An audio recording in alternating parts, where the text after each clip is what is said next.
সুপ্রিয় দর্শক আসসালামু আলাইকুম ও রহমতুল্লাহ। কোরবানির ঈদ আনন্দময় হয় কোরবানির পশু দিয়েই।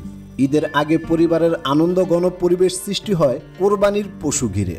গরু কিনা, গরু গাড়িতে করে নিয়ে আসা, গরুর খাওয়া দাওয়া ও থাকার ব্যবস্থা করা।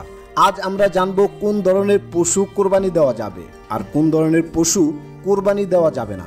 হাদিসের আলোকে আজ আমরা আলোচনা করব ইনশাআল্লাহ। ভিডিওটি দেখার আগে আপনি যদি এই চ্যানেলে নতুন হয়ে থাকেন অবশ্যই চ্যানেলটি সাবস্ক্রাইব করে পাশে থাকা বেল বাটনটি অল প্রেস করে দিন। আর যারা করেছেন তাদের জন্য অসংখ্য ধন্যবাদ। একবার সাহাবাগণ হুজুর পাক সাল্লাল্লাহু আলাইহি সাল্লামকে জিজ্ঞাসা করলেন, ইয়া রাসূলুল্লাহ, কুরবানির তাৎপর্য কি? আমাদের প্রিয় নবী হযরত মুহাম্মদ সাল্লাল্লাহু আলাইহি সাল্লাম বললেন, কুরবানি করা এটা আমাদের ধর্মীয় পিতা হযরত ইব্রাহিম আলাইহিস সালামের সুন্নত। সাহাবায়ে কেরাম আবার জিজ্ঞাসা করলেন, এতে আমাদের জন্য কি রয়েছে?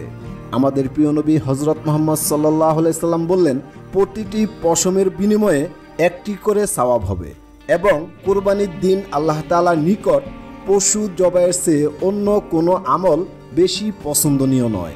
মুসনাদে আহমদ হাদিস নাম্বার 260। সাধারণত সুস্থ স্বাভাবিক সবল পশু কোরবানি করার নিয়ম। কোরবানি দেওয়ার জন্য পশু কেনার ক্ষেত্রে অবশ্যই কিছু বিষয় খেয়াল রাখতে হবে।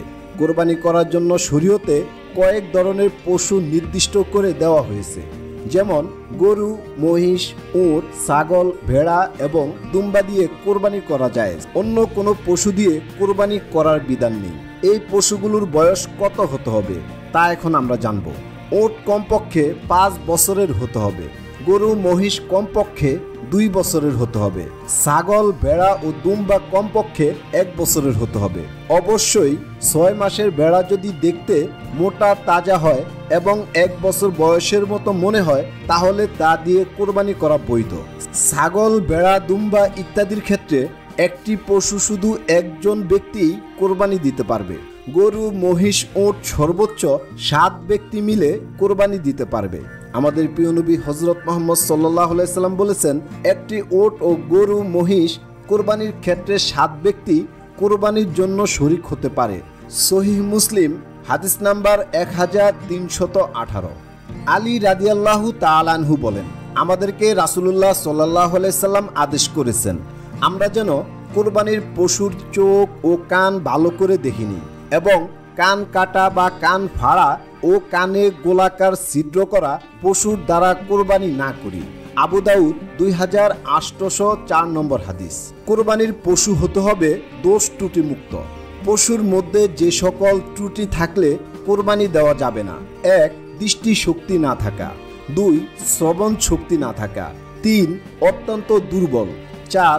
এই পরিমাণ ল্যাংড়া যে জবাই করার স্থান পর্যন্ত পশুটি হেঁটে যেতে অক্ষম, 5. লেজের বেশিরভাগ অংশ কাটা, 6. জন্মগতভাবে কান না থাকা, 7. কানের বেশিরভাগ কাটা, 8. গোড়া সহ শিং উপড়ে যাওয়া, 9. পাগল হওয়ার কারণে পশুটি ঘাস পানি ঠিকমতো না খাওয়া, 10. বেশিরভাগ দাঁত না থাকা, 11. রোগের কারণে স্তনের দুধ শুকিয়ে যাওয়া। তাহলে বন্ধুরা, আজকে আমরা জানতে পারলাম কোন ধরনের পশু জবাই করা যাবে এবং কোন ধরনের পশু জবাই করা যাবে না, এবং পশুর কি ধরনের ভুল ত্রুটি থাকলে জবাই করা নিষিদ্ধ। আমাদের ভিডিওটি আজকের মতো এই পর্যন্তই। দেখা হবে নতুন কোনো এপিসোডে। সে পর্যন্ত ভালো থাকবেন, সুস্থ থাকবেন। আল্লাহ হাফেজ।